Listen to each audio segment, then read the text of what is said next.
Hi, I'm Celeste and welcome to Find Your Purple.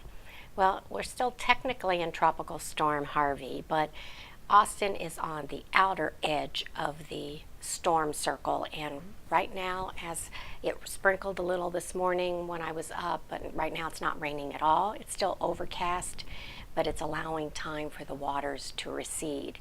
And that was our biggest fear, is that we wouldn't have time for the waters to recede and it would keep coming. So hopefully we'll be in good shape. I can't say the same for the rest of Texas, Houston, and the coast, but so I think prayers would be greatly appreciated.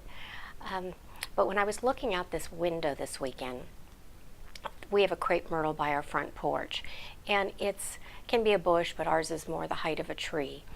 And because it's more of a bush, the branches aren't thick. They're very thin. And so the tree was waving a lot in the wind. And there was a little bird on one of the branches. And I watched it for a while. I didn't have my phone with me, so I couldn't take a picture of it. But the branch it was on was swaying back and forth and up and down, and that little bird was just hanging on. It looked calm. I mean, I don't know. It wasn't fluttering its wings, anything. Once in a while I could see it shift its feet position. But it just hung on, like it trusted everything was going to be okay. And it reminded me of a verse in the Bible in Matthew, and I looked it up, and it's Matthew 6:26 and 27, and I'm going to read it because it's a verse that has stood out to me because I tend to worry.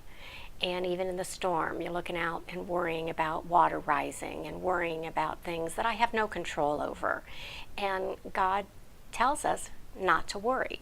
And so this verse has always stood out to me since my first pass of reading it.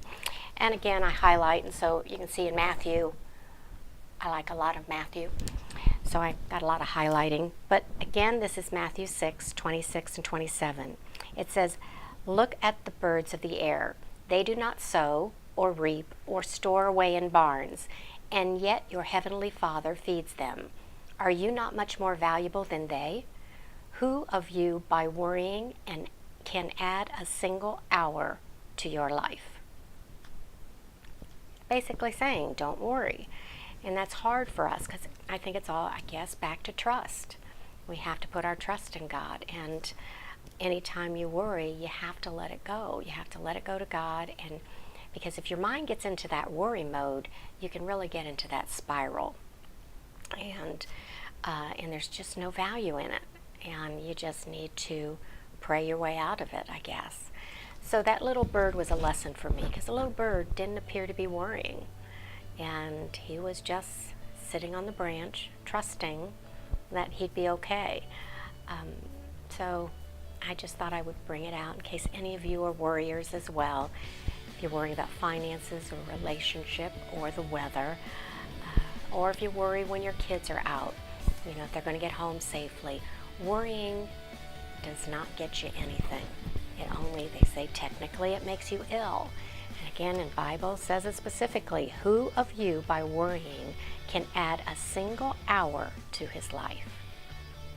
Doesn't add anything, and it takes away so much.